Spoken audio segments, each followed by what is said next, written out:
Well, good day, Mark. How's it going? Hi, Paul. Good to speak with you again, all the way from Australia to Scotland. Yes. And very well here, other than I still haven't mown the grass yet, as you can see. Well, I'm going to say we missed you yesterday, but I believe you were out sorting out one of your sharks that needed a bit of attention. Yes, in my dreams. I was sitting on the lounge. Yeah. I committed the fatal error of going below horizontal, or going below vertical, sort of having a little noddy. Yeah. And I woke up and it was 2:15 a.m. and thought, oh my God, what happened to Paul? I wouldn't worry about it. I used to do that to the dude often, and him to me. So it's just time differences. There's not a lot we can do about it. We are in different time zones, and So I've got a bit of a panic on because let me start from the beginning. Obviously, I'm a Aston Villa fan. Yes, I know that. And one of the commenters on various channels, but he's been around a long time. Some really, really good, insightful comments. He really knows what he's talking about. There's a character called Murder on Zidane Floor. Oh, yeah. It's a bit of a pun on Zinedine Zidane, who's a famous footballer, right? Now, it just so happens that he's an Everton fan. Okay. Yeah. Okay. Now, 2 weeks ago, Everton played Villa. I didn't even know anything about it. I think I was doing a live chat at the time with Pete Dassey, so I missed it. But Everton lost. Villa won 2-1 at Goodison Park at Everton. So the next time I sort of messaged Murder on Zidane Floor, I apologized for the fact that Villa had beaten Everton, and he said, well, don't worry about it. We're playing you again in 2 weeks' time. Fancy a little wager? All right, yes. So this is why I'm panicking, because Villa are good away from home, but they're not very good at home. And his wager is, if Villa win, he's going to donate £10 to the Richard McAdam Advocacy Foundation. The problem is that if Everton win, then it's going to cost me a tenner. Either way, sounds like the Richard McAdam Foundation wins, or no matter who wins. Yeah, but I'm just wondering, how do you set up a GoFundMe for the tenner that I'm going to have to pay up? And I think you should have another one to that bet, and that if it's a draw, you both have to donate, right? Oh, okay. So you've got to add that to the little wager. Yeah. So because I don't want either of you getting out of the tenner just because there's a draw, right? So. Oh dear. Well, I think if it was a draw, would it not be a fiver each? No, that would be the Scottish. That'd be the Scottish way of looking at it, right? I thought that was the accountant way of looking at it. Oh dear. Yes, we always have a good laugh, don't we? Yeah, indeed. Anyway, talking about people that've got a good sense of humour, how's Stephen Avery doing? Steve's doing great. I actually spoke to him. Let me see. It was on Sunday, my time. So would have been Saturday evening, Stephen's time. So where are we? That's kind of like Sunday, Monday, about 3 days ago. Mm-hmm. I guess I spoke to him. Mm-hmm. He was really good, very upbeat, always very positive. Yeah. Always starts off a discussion with him asking about me or whoever he's speaking to. Yeah. He's obviously keen on everything that's going on in his case from a legal point of view, and is really across all those issues.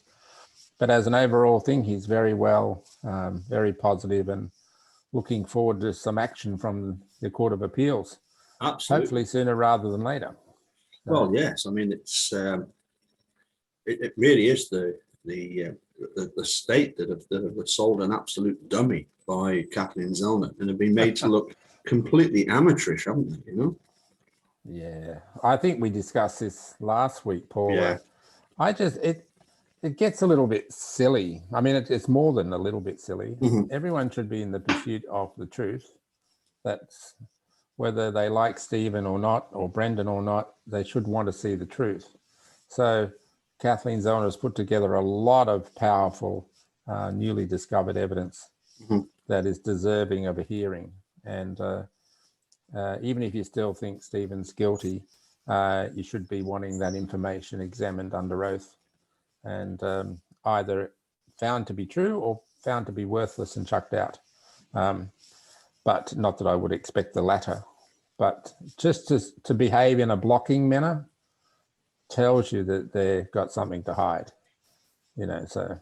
Yeah, I mean, it was a thought that sort of crossed my mind. I have them occasionally that they can be quite dangerous, but this one was one along the lines of, how Making a Murderer, when it first came out, the guilters were saying, "Oh, this is pro-defense, it's bias, it's one-sided, it's all this, that, and the other." I mean, do the guilters really think? Do they really have this conspiracy theory that somehow Moira and Laura, having seen this article in the newspaper about Stephen Avery being arrested, having been exonerated 2 years previously, do they seriously think that Moira and Laura got together and thought, "I know what we'll do.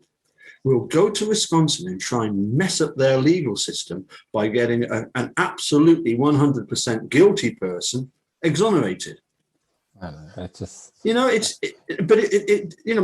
looking at it from their point of view, I'm thinking, well, how is it one-sided when, 5 years later, we're still talking about it, 6 years later, nearly, 5.5 years later, we are still talking about this case. And all that's happened is that more and more and more evidence has been discovered. People have come forward, facts have been found out.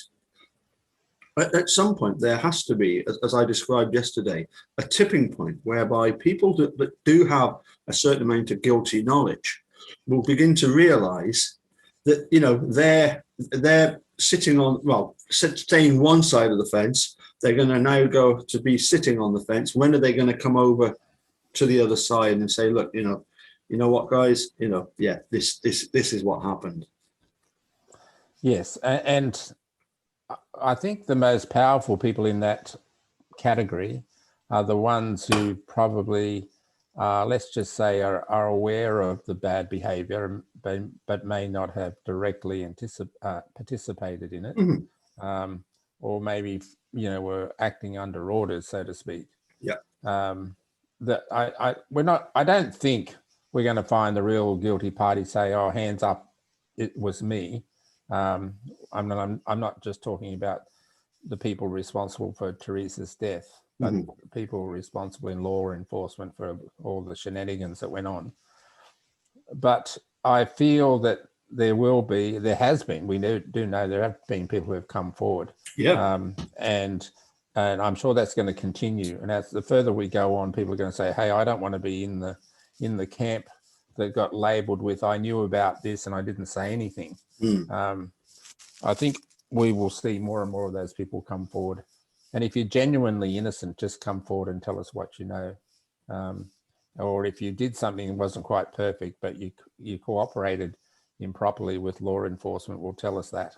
None of us, I mean, I know, and but I know Stephen Avery pretty well. We can take Stephen Avery's name off this case and put any name on there. What we're really pursuing is the injustice of what happened to that man, because and Brendan, because we could see how in those circumstances, that with that level of ill intent, how that could happen to us, right? That's why we're persistent in this matter. It's just not, we've got nothing else to do in our lives. We're pursuing something that is so blatantly bad that we're not going to let it go until justice prevails. And so the guilters, the so-called guilters, I don't mind people thinking Stephen's guilty. Just show us the evidence that substantiates that, and don't just trot out the jury found them guilty. Give us the powerful evidence that shows us that. And every time I've ever asked a guilter politely and carefully, tell me what it is that you think are your compelling reasons, they all say nothing. Yeah. Almost none of them's come forward. So, yeah, I mean, the other thing is that if it was a case of Stephen Avery had not been exonerated, then we would have never have known about the Manitou County Sheriff's Department ability to frame somebody when they framed him in 1985, and not just framed him as in, you know, put him in prison for, it was going to be 32 years. But you've even got Jean Couchet tracing his image and then literally framing that image and those photographs and having it on his office wall. He was obviously quite proud of the fact that he did that tracing, he did that sketch, and lo and behold, literally and figuratively framed him. Yeah, right. Absolutely.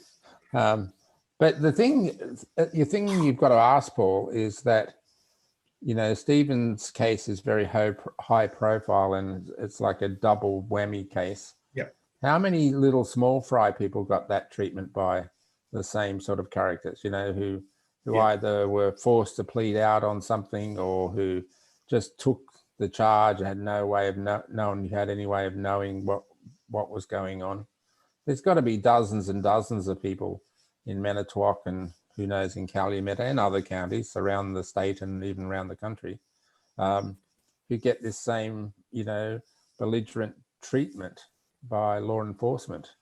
And Stephen's case has helped, along with many others, has helped identify the ills of the US justice system. And as Jerry Buting said when we talked to him, you'll recall that his number one reform issue is the removal of absolute immunity for prosecutors and also for law enforcement officials generally. Because if you take away the incentive, which is not to get caught, of behaving badly, in other words, they are more accountable to their actions, and they won't do those things. It's a false courage provided by statute, not by morality. I must admit, I've had my eyes opened dramatically by this latest article that I'm reading through by Michael Cicchini, who obviously wrote Convicting Avery and Anatomy of a Confession. And I asked him about this whole business of objection, either sustained or, what's ejection, sustained or overruled. Yeah. And he came back with this article that he wrote, lengthy article, which I'm going to at the moment, about, you know, prosecutorial misconduct in closing arguments. And you begin to realize it's not just Ken Kratz that's as bad as Ken Kratz. They're all as bad, you know, and there really does have to be some sort of clampdown on these prosecutors. Yes, it's fine to, you know, to go, you know, aggressively towards, you know, people who are guilty. But when you start bending the rules and you start, you know, fabricating evidence against, you know, they use the term noble cause. It's almost as if, you know, you're allowed to plant one or two bits. It's like Ken Kratz said at closing, you know, can you set the key aside? You know, yeah, I know it was planted, but it was only planted because he's guilty.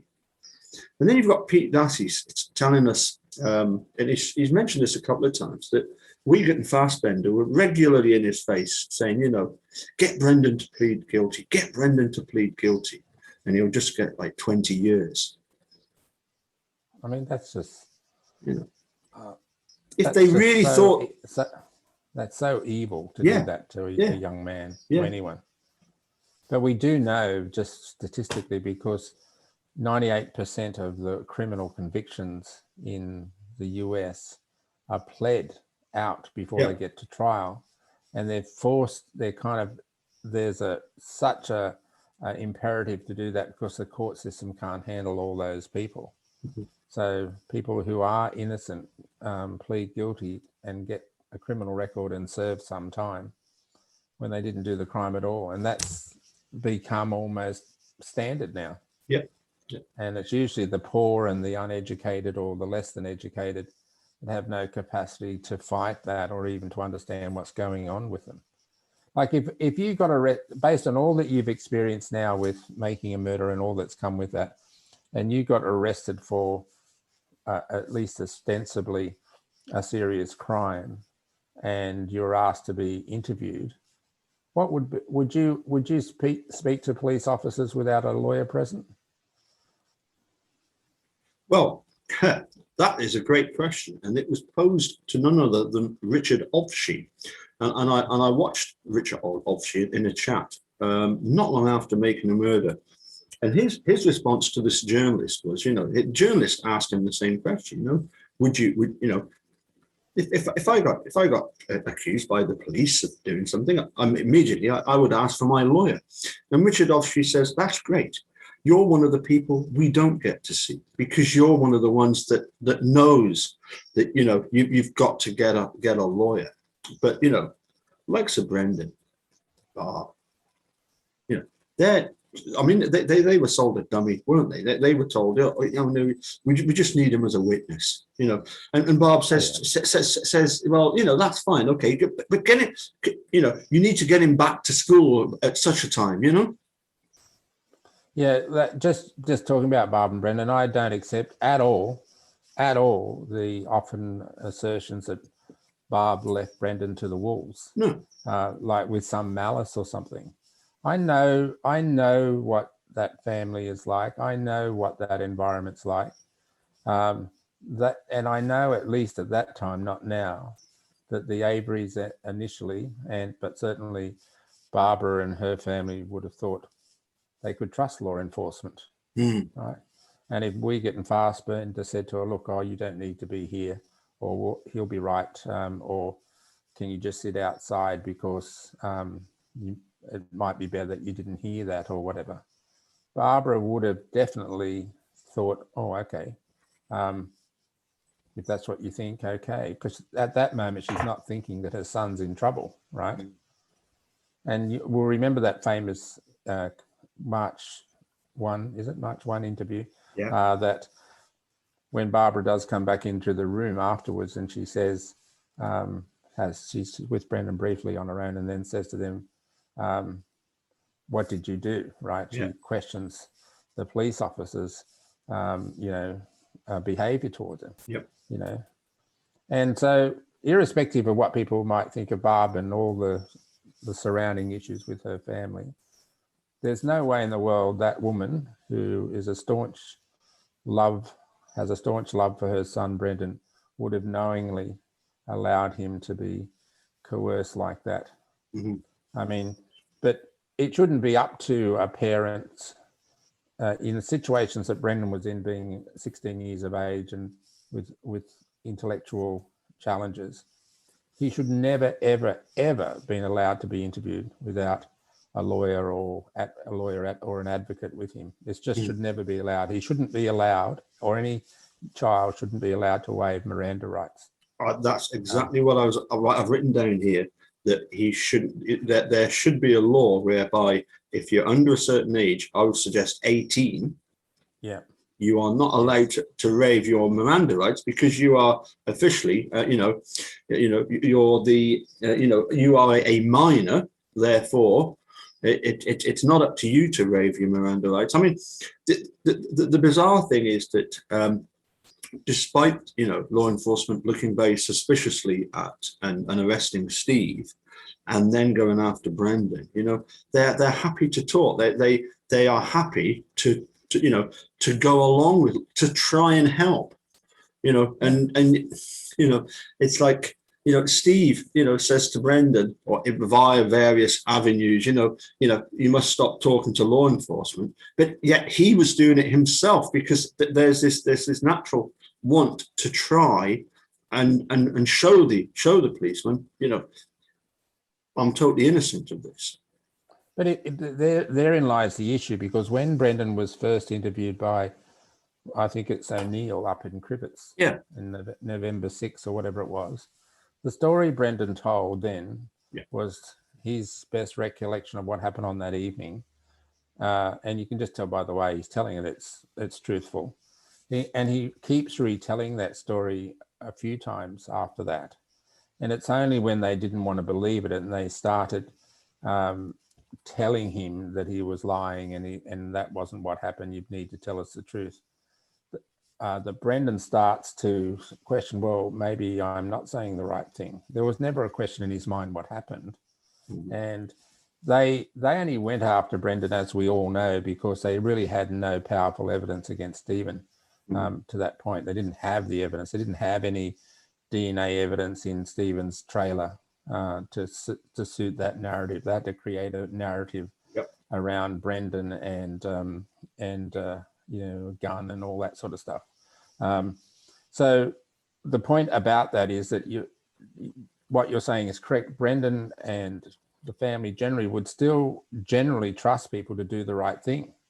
But it became obvious very quickly that they were now dealing with evil. And Stephen would have realized that a lot sooner than Brendan would have. And Brendan, as you know, in your country and in mine, Brendan's confession would never be allowed to be entered into evidence because of the way it was put together. But I think if rather than talk about Brendan, if you talk about how do you stop that in the future, and that is that if anyone under the age of 18 must have a lawyer present, and the interview must be videoed and audio recorded, because that puts the lawyer present accountable for their actions. So worst case scenario, they drag in Len Kaczynski to be the lawyer present, right? And he doesn't properly object to questions which a lawyer should object and tell his client not to answer, which would be what would be normal. Then you've got the evidence of their bad advocacy role. But where none of that is recorded and there's not a proper advocate there, Brendan's just relying on his natural nature to be cooperative and helpful and respect law enforcement, and they took advantage of that to an evil degree. I mean, have I said in the past, can you imagine Fassbender or Wiegert wanting their children to be interviewed like that without a lawyer present? Do you think they would think that was okay? No. Evil. Yeah. I mean, going back to, as you say, Detective O'Neill, he tells him, Brendan, you're not going to be arrested, so don't be afraid. And Brendan carries that forward right over to March when he says, you're under arrest, and he says, is that just for one day? Yeah, I know exactly. But then we have the press conference the day after, and then they find the magic bullet, thanks to the degree of specificity they received from Brendan. And it's like, what on earth are you on about, Cratch? What degree of specificity? You dug a bullet out of the garage wall. You put a bit of chapstick on it. Oh wow, Brendan led us to that. I know it's serious. What planet are they on? If it wasn't real, if it wasn't real, you'd just be laughing, right? It's like a comedy show, except that you're dealing with real humans here. It is. Brendan's story was consistent when he was allowed to give his story and not to be pushed and shoved and told he was a liar. The story would come out exactly the same way every time. Every time. He got off the bus, he went home, he played video games for a while. Blaine was with him. Blaine went out trick-or-treating. Stephen came over or called and said, do you want to come over and help create a bonfire for Halloween? He went over with Stephen, helped get stuff for the fire. His mum called him about, I think, 8 o'clock to check whether he had a coat on or whatever. And Brendan went home just before 9. We know that because we know that at 2 levels. One is because there's a call from Jodie, Stephen's girlfriend at the time, from jail, and Stephen's inside his own trailer taking that call. And we also know, I also know firsthand because I asked Stephen to tell me the story, and that's exactly what he said. And I said, was the fire still burning when you went into side and you eventually spoke to Jodie? He said, oh, it was burning, but it was really low, right? It was really low. It was sort of in, down to the sort of coals or the embers, Yeah. So that story is consistent with everything else we know that surrounded all that. Yes. So Brendan was home before 9. Stephen was talking to Jodie before 9. Brendan and Jodie and Stephen spoke at 5:30 roughly in the afternoon. Mind you, all before this time, there's supposed to be this massive blood-curdling murder go on, right? And Steve's chatting to Jodie like it's any day of the week. It's just crazy story. As you say, when you say it sometimes briefly to people, it almost sounds like a comedy. But you reminded me of a comment that was asked by one of the commenters on a video, and that is, can people change whilst they're in prison? And I suppose the simple answer, of course, they're going to change. But yes. but what's really interesting is, chatting with Pete about Brendan and Becca about Brendan, Yes. and finding out, because obviously, they're both in contact with Brendan, and he's not changed a bit. No. He's just this really nice, young fella that just, he wouldn't hurt anybody. It's just not in his nature. No, in fact, I've often said, if you follow the state's narrative that Brendan was bringing the mail to Stephen's trailer, which, by the way, is just factually not true, because we know that Dolores brought the mail to Stephen not long after Teresa left the property. So, and anyway, but if you follow the narrative, Brendan got within relatively, 50 yards or 40 yards or 30 yards and he was hearing these screams and cries and blah, blah, blah. I know Brendan would run the other way. He wouldn't be going in there and knock on the door. No. He'd be running the other way and probably go and find whoever was at his house and said, I heard something over at Stephen's place. He wouldn't knock on the door like he was delivering mail. Sorry to interrupt your murder, Uncle Stephen. Here's your letters from, Walmart or somewhere. I mean, it's just crazy story. It just doesn't make any logical sense at all. And the timeline and the amount of time and the behavior in between doesn't support any of that. So, so that being true, which I have no doubt it's true, then everything else is just concocted to create a result. It's not the pursuit of the truth. It's the pursuit of a constructed set of lies to try to convince a jury that Stephen Avery is the guilty man, and they want him convicted to take the heat off them in terms of his civil lawsuit. That's basically the story and everything. And there's a lot of players in it, and there are layers in it, of course, but that's basically what's happened. I mean, unfortunately, they did have, obviously, from the time he was exonerated in 2003, that would have sent shockwaves through the sheriff's department. And we hear about, don't we, the Andy Colburn phone call, writing a report about it that day or the day after, and it being put in the sheriff's safe. They had 2 years basically to set this up, because he was released. What it was. September 2003, I think it was. Yeah, the third of the I think it was September. So they had just over 2 years to set this up, and I've no doubt that that's exactly what has happened here. But so the two elements to me are this, Paul, is that Kathleen Zellner has done more than enough to justify having, at the minimum, an evidentiary hearing on the evidence that's in the appeal. Indubitably. Right? She's met the burden of evidence to do that. She's entitled to the presumption, at least to get a hearing, that evidence has weight. She's entitled to that. And you test that by the evidentiary hearing itself. Yep. She's met that burden. Take the Stephen Avery name off this case, and that person would have been in and out of an appeal process long before now. Yeah. Second issue is there needs to be a rapid move towards law reform and prosecutorial immunity. That is such a stain and a bad part of the justice system. If people make mistakes, if lawyers make mistakes or prosecutors make mistakes, normal professional indemnity insurance would take care of that, right? Yeah. But when you knowingly do something that is wrong, or should have known due to your skill and experience, you shouldn't have protection. Because if you don't have protection, it curtails your behavior, right?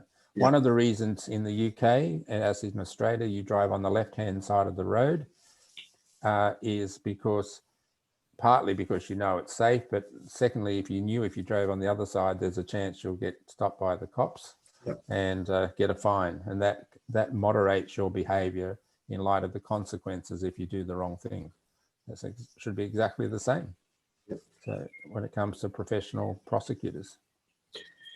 Yeah, as I say, looking at that Michael Cicchini article, it's not just closing arguments, but you know the ones that really irk me were Ken Kratz saying, you know, that you know, reasonable doubt is for innocent people, and Tom Fallon. That's just unbelievable statement to say. Yes. Reasonable doubt is for everybody. Yeah. Right. For him to make a statement like that is just outrageous, absolutely outrageous, and the judge, let alone anyone else, should have questioned that. So, but then Tom Fallon, you know, innocent people don't confess. Yeah. That's Where on earth does he get that from? It's almost like, you know, or in every other case, yeah. If there's wrongful convictions and people confess, yeah, that's somewhere else. But that's not me. No, it's just that kind of denial. You could see it in his behavior. He had this very malicious tone about his work, you know, and, you know, it becomes theatre for them, right? Yep. And you're dealing often with jurors who only have, they don't always know the law. So there's much theatre that you can place into the closing arguments. Yep. Creates an emotional response, whereas in reality they should just be dealing with facts. Even Tom Fallon's comment, even though it's not specifically in regard to Brendan's thing, but where he, in Stephen's case, he talks about almost in a threatening way when he talks about, and what was that expression he says? You do so at the peril. If they want to go down, yeah, you do so at your peril. I mean, seriously, what's that supposed to be talking about? But that's until you create accountability and penalties for not behaving properly, then you'll get people like that doing what they did. And the other thing I don't believe is the right way to do it, even though I can see positives in it, is I don't believe judges and prosecutors and people like that should be elected by the general public. They should be appointed based on merit. And if they badly perform, they should be removed based on that. When you politicize the judiciary, that is, you create it as an election thing, then they're going to behave to get re-elected. Just like that prosecutor in that matter, is it Jamie Foxx, that matter that Kathleen Zellner dealt with back in 2004? Is it Jamie Foxx? No. Yeah, and it's like Riley Fox. There's a Riley Fox. Riley was the daughter that was murdered. Yep. The prosecutor was chasing a conviction no matter what, didn't care, and ended up charging the father. Yep. And the father made a confession. Yeah. That he did it. Yeah. Well, fortunately, they got Kathleen Zellner on the case. It didn't even go to trial in the end. But so she got in early. But you could place the responsibility for that behavior straight back at the prosecutor. Yep. And the prosecutor's desire to get a result because he was coming up for re-election. I mean, politicizing the judiciary is not, in my view, a healthy thing. Absolutely. Listen, Mark, I've kept you long enough, and I know you've got some more sharks to go and attend to. Yeah, I work best with sharks at night. Exactly. So, yeah. And I've got a whole load of upcoming videos. I must admit, I am enjoying at least once a day doing a video where I actually screen one of the dudes' videos. I've been watching some of those. Aren't they good? Yeah, they are. It's really nice to hear his voice. Isn't it? Yeah. I was listening to one, I'm not sure whether it was last night or earlier this morning, because, you know, you were playing, you know, how he eventually had that introductory music and exactly, you know, blah, blah, blah, blah, blah. Yeah. It just sort of brought a flood of memories back about Richard hearing that. And he was so he would launch into his whatever he wanted to say with such a gusto and enthusiasm for what he had on in his mind. So he was it seemed, I mean, I truly valued him greatly when he was still with us, but now that he's not, I've realized much more about his greatness than I had come to know beforehand, because I guess I knew he was always there, or seemed like he was. So, yeah. Well, I think, I don't know if you caught the chat I had with Mark Atkinson. I did. Oh, yes, yeah. During our little session a couple of weeks ago. Yeah. I mean, when you put together the likes of the dude, on the one hand with his channel, and you put together Dassey with all his great songs, you think, wow, that's some pretty powerful, isn't it? I thought you were going to say when you put together Stacey's amazing songs and Mark Atkinson's amazing arrangements and backing, instruments, and then the dude's wonderful singing voice, that you end up getting such an amazing outcome. It is a pretty undescribable outcome. The dude singing. I remember when he had to pay the price for losing the great debate. I was actually in Manitowoc when that happened. I remember I had these visions sitting in the hotel room with the camera on and all that stuff, talking with you and then he had to launch into God Save the Queen. Like, oh my God, seriously. Yeah. But I really what he had in his favor though, Paul, was his ability not to realize how bad he was at singing that song, right? So he did that deliberately. He sang it like there was no one else in the room. He did that deliberately. He's a bad singer, but he's not that bad. And it was. No, I've heard him sing other times. He's not bad at all. Right. Yeah. But I mean, it was the comment at the beginning when he said, you've got to remember, I'm not going for American Pop Idol here. Oh dear. Hey, there was one other thing I was just going to mention, a bit of a promo. You remember, I think it was back in February and in March, I did that MAM 101, which was a session to help new people into the area learn a little bit more about the basics. Well, we had a little bit of a holiday in April on that because there were other things going on. Sure. But we've got another one scheduled for, I think it's Sunday. I think I saw that. 29th. It will be Saturday. Sorry, Saturday your time, Sunday my time. I forget that. Anyway, it's coming up, so we're doing a bit more promotion about it next week.